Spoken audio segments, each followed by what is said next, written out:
पूरा चांद होने के कारण आज वहां अंधेरा नहीं था। फिर भी तनिक एकांत तो था ही। तुम्हारे चेहरे पर थकान सी उभर आई थी। नीचे से सहारे के लिए तुमने हाथ ऊपर बढ़ाया तो मैंने हाथ थाम लिया था। झटके के साथ ऊपर आने के बाद भी तुमने हाथों को छोड़ा नहीं। अपने हथेलियों के बीच थामकर चुपचाप सहलाती रही थी। कुछ क्षण सहलाने के बाद तुमने हाथों की तरफ नीचे से झुकाया ही था कि लगा धधकता अंगारा सा छू गया है। मैंने हिचकिचाकर हाथ खींच लिया तो तुम कितना खिलखिलाकर हंस पड़ी थी। तब मात्र एक पल के लिए तुम्हारे बिखरे बाल हवा में लहराते हुए चेहरे पर उलझ आए थे। तुम्हारे उन रूखे बालों से एक प्रकार की कैसी सुगंध आ रही थी।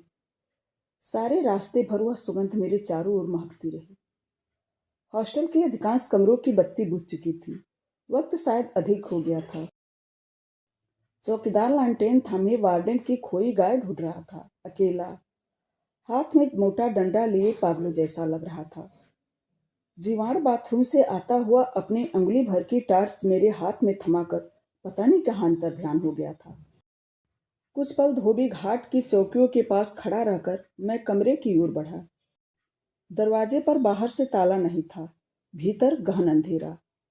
हौले से किवाड़ खोलकर मैंने टार्च जलाई ही थी कि सुहास की चारपाई पर मोटा लिहाफ फैला दिखा।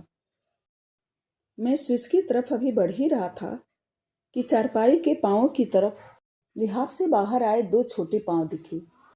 जिज्ञासा से कुछ और निकट जाकर झांका तो उन्हीं के साथ लगे दो छोटे छोटे सफेद पांव और दिखलाई दिए। उनमें हाँ नहीं, उसे तो अभी भी छोड़कर आया हूं। मेरा दिल धड़कने लगा। शरीर पर ठंडा पसीना सा उभर आया था। अंधेरे से उल्टे पांव बाहर की ओर लपका जल्दी से किवाड़ बंद कर आंगन में उतर आया। कुछ सामान मैंने समेट लिया था। पुस्तकें एक ओर रख ही रहा था कि दो प्रोफेट के भीतर कागज का एक छोटा सा टुकड़ा दिखा। पेंसिल से तुम्हारे जैसा लिखा। पता नहीं तुमने कब रख दिया था। भैया इधर बहुत पीने लगे हैं। डैडी कितना कुछ छोड़ गए थे, सब उन्होंने समाप्त कर दिया है। नशे की हालत में मम्मी पर हाथ उठाने लगते हैं। मम्मी दिन रात रोती हैं। मैं वहां होती तो। इससे आगे का हिस्सा फटा हुआ था। एक बार, दो बार, बार बार उसे पढ़ा और फिर न जाने क्या सोचकर उसी तरह से उसे सहेज कर रख दिया था। किताबों के ऊपर किताबें ईंट की तरह चिन्ह ही रहा था कि सुहास आ धमका। गुरु, यह क्या? मैंने कोई उत्तर नहीं दिया था। अनमने भाव से उसी गज से हाथ चलते रहे। डेरा बदल रहे हैं क्या? उसने सहज विस्मय से पूछा। नहीं, कमरा बदल रहा हूं। क्यों, कहाँ जा रहे हैं? पीछे वाली रो में। वहां तो एक भी कमरा खाली नहीं। फिर उधर सीलन कितनी है? धूप तो आती ही नहीं।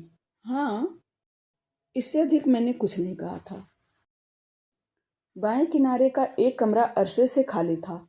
कहते हैं गत वर्ष बेरी बेरी की बीमारी से पिथौरागढ़ का एक छात्र वहां मर गया था। तब से उसमें कोई नहीं गया था। वार्डन से पूछ लिया। हाँ। मैं उसी तरह सामान बांटता चला जा रहा था। मेरे बक्से के पीछे टूटी हुई चूड़ियों के कुछ टुकड़े पड़े थे। शराब की छोटी छोटी दो चपटी शीशियां। शायद सुहास या सुहेल ने पीकर कभी फेंक दी हो। सुहास ने फिर कोई प्रतिरोध नहीं किया। सिगरेट सुलगाता हुआ बाहर चला गया। सचमुच ही यह कमरा सीलन भरा था, अंधेरा। कितनी बदबू थी। चारों ओर मकड़ी के जाले उलझे हुए थे। चौकीदार ने उन्हें साफ किया तो मैं सामान सजाने लगा। सामान भी क्या था, कुछ किताबें, एक बक्सा, एक बिस्तरा। रात को देर तक पढ़ता रहा, सोया तो नींद आई नहीं। कल जो कुछ घटित हुआ उससे मन बड़ा खिन्न था। सारे हॉस्टल में यही चर्चा थी। वार्डन तक को शायद पता लग गया था।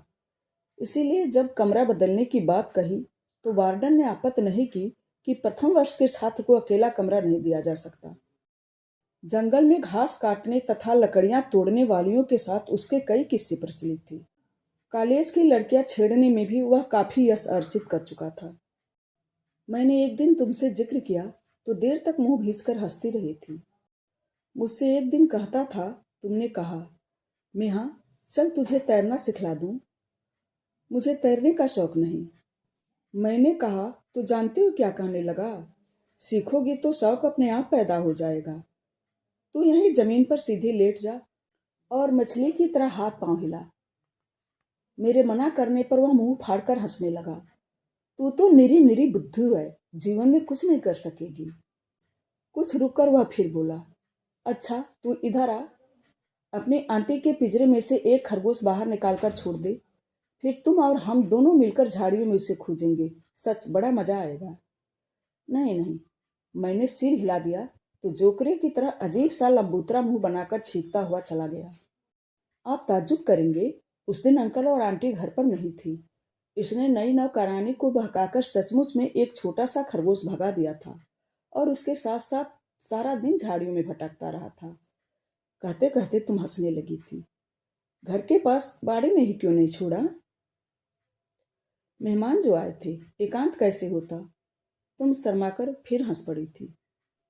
आंटी से एक दिन कह रहा था, तुमने तनिक सोचते हुए कहा था, आप चिंता क्यों करते हैं, बच्चा होने की दवा मैं ले आऊंगा अपने घर से, एक ही डोज में एक साथ 2 होंगे। बेशरम कहीं का। जब तुम यह सुना रही थी मुझे सहसा याद आया उस दिन की घटना।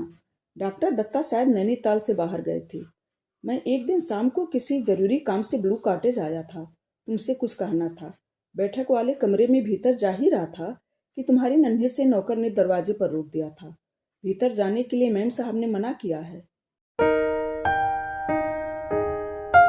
इस कहानी का बाकी का हिस्सा अगले वीडियो में। धन्यवाद।